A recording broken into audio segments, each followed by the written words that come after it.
2,37,520ක් අතර ලැබිච්ච කෙනාට දැන් 2,72,572ක් ලැබෙනවා නම් කලින් 2,55,000ක් ලැබිච්ච කෙනාට ලක්ෂ 3ක් ලැබෙනවා නම් කලින් ලක්ෂ 3ක් ලැබිච්ච කෙනාට 3,60,000ක් ලැබෙනවා නම් ආර්ථිකයේ වර්ධනය වෙනකොට දෙන්න පුළුවන් තව සහන දෙනවා. මේ සියල්ල කරමින් මේවා කරන්නේ. ඒ නිසා කරුණා කරලා මම රජයේ වෛද්‍යවරුන්ගේ සංගම විශේෂයෙන් කියන්න කැමතියි. රෝගීන් බිල්ලට තබාගෙන මේ වගේ අසාධාරණ වැඩ වර්ජන කරන්න එපා. මම සමස්ත වෛද්‍යවරුන්ට, ශ්‍රේණි වෛද්‍යවරුන්ට, විශේෂ වෛද්‍යවරුන්ට, පරිපාලන වෛද්‍යවරුන්ට ඒ හැමදෙනාගේම ඉල්ලීමක් කරන්න කැමතියි. අපි ඔබට ලබා දී යකි සියලු දේවල් ලබා දෙන සූදානම් ආර්ථික වර්ධනයත් එක්ක. එසා කරුණා කරලා රෝගී ජීවිත බිල්ලට අරගෙන කරන වැඩ වර්ජන නතර කරන කියන ඉල්ලීම මම මේ වෙලාවේ කරන්න කැමතියි. බොහොම ස්තුතියි. ඒ දවස්වල අපි ආණ්ඩු කරද්දී GMO එක උද්ඝෝෂණය කරද්දී අපි කිව්වා පොඩ ඉන්නකො නලින් දැමතුමා.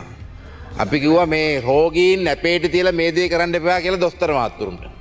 අද නලින්ද ජයතිස්ස අපේ සෞඛ්‍ය ඇමති දොස්තර මහත්තයා කියනවා ඒ දේම කියන්න වෙලා. දැන් අපිට නිකන් තේරෙන්නේ පහුගිය කාලේ GMO එකත් එක්ක තිබුණ දීගේ දැන් ඉවර වේලා හෝ ඉවර වේගෙන යනවා වගේ. අනිත් කාරණේ දැන් අපේ සෞඛ්‍ය ඇමතිතුමාට තියෙන ප්‍රධාන ප්‍රශ්නේ තුමාට සෞඛ්‍ය අමාත්‍යාංශේ බලන්න වෙලාවක් නැහැ. අද සෞඛ්‍ය අමාත්‍යාංශයට සිද්ධ වෙලා තියෙනවා නලින්ද පොඩ ඉන්නකො ඩගතුවා. ඔය කියන්නේ. ඔය දුවන්නේ අධ්‍යාපන අමාත්‍යාංශය සුද්ධ කරන්න. ඔය සෞඛ්‍ය අමාත්‍යාංශෙත් නෙවෙයි නලින්ද ජයතිස්ස මහත්තයා දුවල යන්නේ. අතේ තියෙන ඔක්කොම පෙළපොත්. ඔය පෙළපොත් ටිකත් අරන් ඔය යන්නේ අධ්‍යාපන අමාත්‍යාංශයට. අර පෙළපොත් ටික අරගෙන අර මට මතක් වෙන්නේ නලින්ද ජයතිස්ස මහත්තයා දකින්ද අර පිටකොටුවේ මේ බස් ස්ටෑන්ඩ් එකේ ඉන්නේ පොත් විකුණන අය.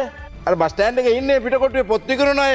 පේමන්ට් එකේ පොත් විකුණන අය. අද නලින්ද ජයතිස්ස අමතුමත් කරන්නේ අර පේමන්ට් එකේ පොත් විකුණන අය වගේ පෙළපොත් ටික ගෙනල්ලා ඒකේ පිට කවර පෙන්නලා ඒකේ පාට පෙන්නලා ඒ පාට හොඳයි ඒම නෑ මේම නෑ කියලා සෞඛ්‍ය අමාත්‍යාංශය වැඩ කරන්නේ නැතුව අධ්‍යාපන අමාත්‍යාංශය සුද්ධ කරන වැඩේ තමයි නලින්ද ජයතිස්ස මහත්තයාද කරන්නේ. අද මේ අමාත්‍යාංශ ගොඩක අය කරන්නේ ඒක තමයි. තමන්ගේ අමාත්‍යාංශේ චාම්‍ර සම්පත් මහත්තයා වැඩ කරන්නේ නැහැ. අපේ ලාල්කාන්ත මහත්තයා කරන්නේ බුද්ධ ශාසන අමාත්‍යාංශේ වැඩ. අධ්‍යාපන අමාත්‍යාංශේ වැඩ. හරි වාරි මාර්ග අමාත්‍යාංශේ ගන්න දෙයක් නැහැ. ජලාශ ටික කරලා මේ ගම්පොලයි නගර ටික සේරම හොදලා ගිහිල්ලා. ඒවට උත්තර නැහැ. සේරම ටික එහෙම තමයි කරන්නේ. ඒ මට්ටමද පරිමාලනය ගිරිහිලා තියෙනවා. විශේෂයෙන් මේ හැමදාන්නම දැන් අද මේගොල්ලන්ගේ පක්ෂේ මොනවාද කාඩරරු දාලා එයාලට ඕන දේවල් කරන්න දීලා තමයි මේ හැම දෙයක්ම කඩා කප්පල් වෙලා තියෙන්නේ.